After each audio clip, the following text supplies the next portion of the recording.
Welcome to the deep dive. Today, we're taking a closer look at the RX-75 Guntank. But specifically as it shows up in Mobile Suit Gundam, the origin. Exactly, because, if you only know the original series, this Guntank story is actually quite different. It is. It's definitely not presented as that cutting-edge V project prototype here. So our mission, let's say, is to unpack its unique role and, well, its significance within the Origins continuity. Sounds good. Where do we start? Its origins, I guess. Yeah, let's do that. So in the Origin, it's not part of the initial Project V at all. Right. Its roots actually go back earlier to something called the RTX-65 Guntank Early Type. Which dates back to UC-0065, so quite a bit before the One-Year War. Exactly. It was introduced back then as sort of an advanced main battle tank used for peacekeeping duties inside the colonies. So less mobile suit and more super tank. Pretty much. But you can already see the visual connection, can't you? Oh, absolutely. It's got the tracks, but then this humanoid torso and head bolted on top. And those signature shoulder cannons are there, plus the arm-mounted quad autocannons. It's recognizably a gun tank, just, an earlier iteration. And we actually see this RTX-65 top-up way back in UC-0068 in a scene with a very young Casval Rem Daikun Char Aznavour. Ah, right. So it's established pretty early in the timeline. It's just a more gradual tech progression for the Federation and the Origin. Definitely seems that way. So when we get to the RX-75, its role is still primarily long-range artillery, fire support. It's got those two big shoulder cannons, the main armament, and the quad autocannons on the arms for maybe closer defense. Yeah, but crucially, it has no real hands, no manipulators, and certainly no melee weapons. Which means up close, it's kind of a sitting duck, isn't it? Very much so. It absolutely relies on friendly units like actual mobile suits or other forces for protection if things get tight. It really underscores that fire support role. It's not meant for the front lines. And initially, it even had that double cockpit setup, right? It did. A gunner in the head focusing on the cannons and a driver down in the torso handling movement. Which, again, makes it feel less like a single-pilot mobile suit and more like, I don't know, a vehicle. It really blurs the line, doesn't it? Is it a mobile suit? Is it a tank? The Origin seems to place it firmly in this transitional space. Yeah, like even the early gun cannons in some tellings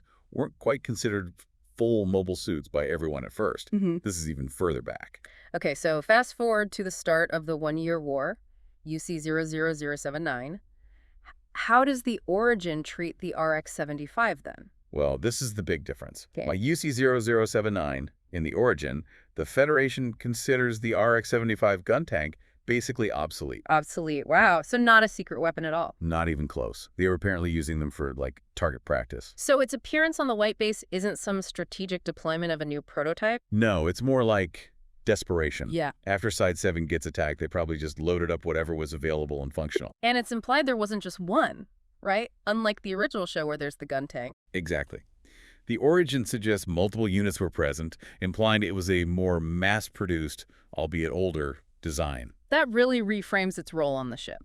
And there's that interesting detail about how Zeon figures out the Federation has beam weapons. Oh, right. They find a destroyed gun tank. Yeah, and one of its main cannons has been sliced clean off with signs of intense heat. Not battle damage you'd expect from conventional weapons. Precisely. And that leads them to realize, oh, they've got beam sabers or beam rifles now, probably from seeing the Gundam or gun cannon in action. So the gun tank, even in being destroyed, provides crucial intel to the enemy. That's ironic.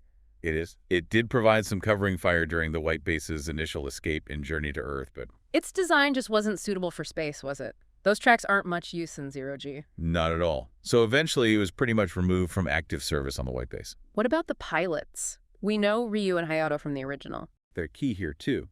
Ryu Jose is listed as the main pilot initially, with Hayato Kobayashi starting as his co-pilot in that two-seat configuration.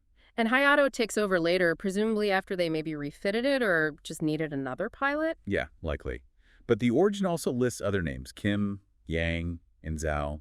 Even Job John is sometimes associated with it, though maybe temporarily. That reinforces the idea of multiple gun tanks being around, needing more pilots than just the core white base crew we usually focus on. Definitely suggests a larger pool of these older machines. Okay, so summing up, the gun tank in the Origin isn't the prize prototype. It's older tech, already seen as outdated when the war kicks off. Yeah, the key takeaway is really how it highlights a different technological development curve for the Federation in this continuity. More gradual, less reliant on a single miracle project initially. It makes the Federation's situation at the start of the war seem perhaps a bit more precarious, technologically speaking, than in the original telling. Absolutely. Which leads to a final thought for our listeners. Yeah. How does seeing the gun tank this way, as obsolete tech pressed into service, change how you view the early one-year war in the origin? Right. How does it shift your perception of the power balance, the Federation's challenges, and maybe even the impact of the Gundam itself compared to the classic series? Something to mull over. Mhm. It definitely adds a different flavor to that early conflict.